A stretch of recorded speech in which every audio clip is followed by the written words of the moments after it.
UPU bukan sekadar mengisi borang, tetapi ianya dapat mengubah nasib atau masa depan anda 3 atau 4 tahun kemudian. Atau mungkin ia akan mengubah nasib masa hadapan anda pada akan datang. Sebelum itu, perkenalkan diri, saya Muhammad Zafran bin Muhammad Sadim. Saya merupakan alumni Kolej Matrikulasi Negeri Sembilan pada untuk batch 2023 dan 2024. Dan untuk pengetahuan anda, saya merupakan mantan PRD, pengurusi PRD ketika itu. Dalam video ini, saya akan kongsikan beberapa pengalaman dan tips atau cabaran untuk mengisi UPU ataupun pengalaman untuk beralih daripada matrikulasi kepada degree untuk situ. Baik, saya mulakan dengan pengalaman. Untuk saya kongsikan pengalaman saya ketika belajar di Kolej Matrikulasi Negeri Sembilan ataupun era matrikulasi sangatlah best dan seronok. Dan kalau saya nak rate dia, saya akan rate dia 10/10 dekat situ. Tetapi, suka untuk saya bagi satu disclaimer di sini bahawa environment, cara belajar dan juga kehidupan degree tidak sama sekali sama macam di sekolah menengah ataupun matriks. Kalau dekat matriks atau sekolah menengah, kita lebih disuap dengan lecturer kita, dengan cikgu-cikgu, dengan sediakan bahan-bahan mengajar.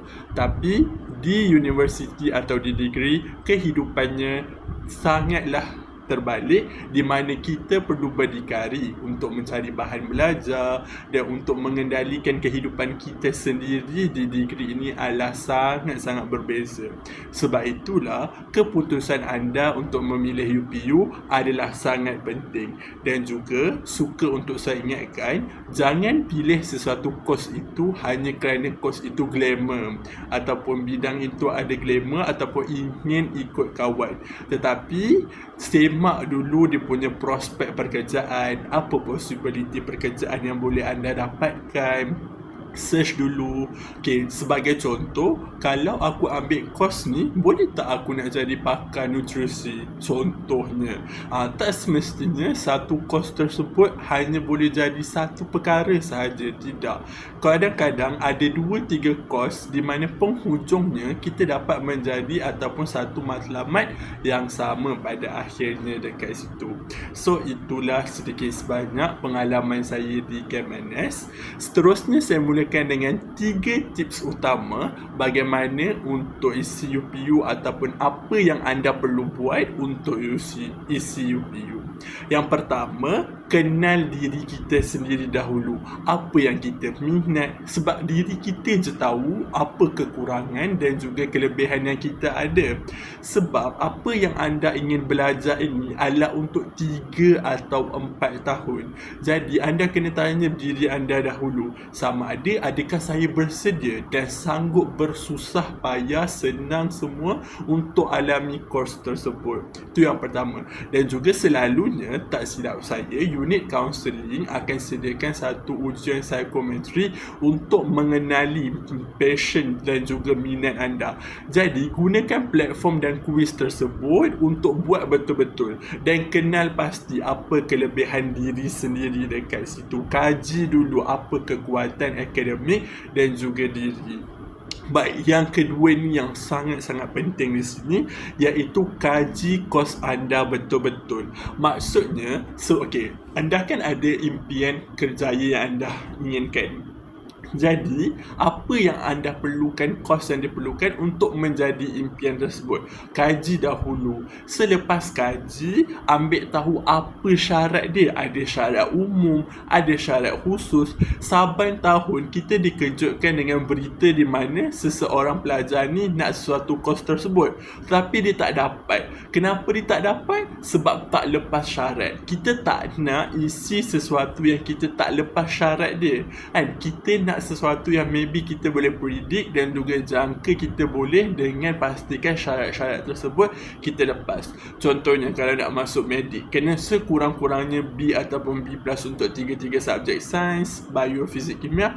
Pastikan kita ada benda tu. Kalau kita tak ada benda tu, kita cuba cari kos lain apa yang sesuai dengan diri kita. Sebab itu paling penting kita perlu kaji kos kita apa yang kita nak dan juga tahu apa kerjaya yang kita nak. Itu yang kedua. Dan seterusnya beralih kepada poin yang ketiga, iaitu guna dan manfaatkanlah teknologi ataupun AI yang ada. Guna ChatGPT, DeepSeek, kita ada Gemini, Perplexity. Alright, tanya mereka kalau kos ni belajar tentang apa. Tanya mereka apa cabang-cabang kerjaya yang boleh saya dapatkan. Okey, saya ambil contoh lah dekat sini pengalaman saya sendiri. Okey, untuk pengetahuan anda semua, saya kini adalah mahasiswa tahun 2 mengambil jurusan Bachelor in Science in Chemistry, sarjana model sains kimia di Universiti Malaya. So contoh apa yang saya boleh tanya adalah apa beza kimia tulen dan juga kimia gunaan. Itulah cara kita nak manfaatkan teknologi tersebut. Dan juga ada banyak sangat tips dekat TikTok dan juga media sosial ni. So saya rasa anda-anda semua yang Gen Z, adik-adik Gen Z ni semua mestilah lagi kena tahu cara-cara nak pakai AI ni dan juga teknologi zaman sekarang. Alright, so saya rasa itu sahaja 3 tips daripada saya. Tambahan satu perkara yang suka untuk saya kongsikan, bagi adik-adik yang berminat ingin tahu tentang beasiswa, anda juga perlu ambil tahu tentang beasiswa yang ditawarkan di serata dunia ini. Kita ada macam-macam contoh beasiswa, contohnya JPA, contohnya MyBrain 2.0 dan juga Yayasan Bank Rakyat. Pelbagai jenis beasiswa yang ditawarkan untuk adik-adik sekalian kat sana. Jadi sekiranya anda inginkan beasiswa tersebut, ambil tahu apa yang beasiswa itu tawarkan, bila tarikh untuk permohonan beasiswa tersebut dan juga apa dokumen-dokumen yang diperlukan. Jadi jika anda berminat, jangan lupa ikuti info semasa daripada pihak kaunseling kita, daripada Kemenes ni. InsyaAllah kita ada para kaunselor kita yang hebat dekat Kemenes ni yang sentiasa akan bantu pelajar-pelajar semua. Jadi tiada apa lagi yang saya boleh kongsikan selepas ini. Saya berharap dalam bulan yang mulia ini, saya doakan semua dan setiap satu pelajar KMNS, Kolej Matrikulasi Negeri Sembilan, mendapat pilihan pertama ataupun pilihan kos yang anda suka dan anda minati, supaya urusan degree anda berjalan dengan lancar. Sekian, Bismillahirrahmanirrahim. Assalamualaikum warahmatullahi wabarakatuh.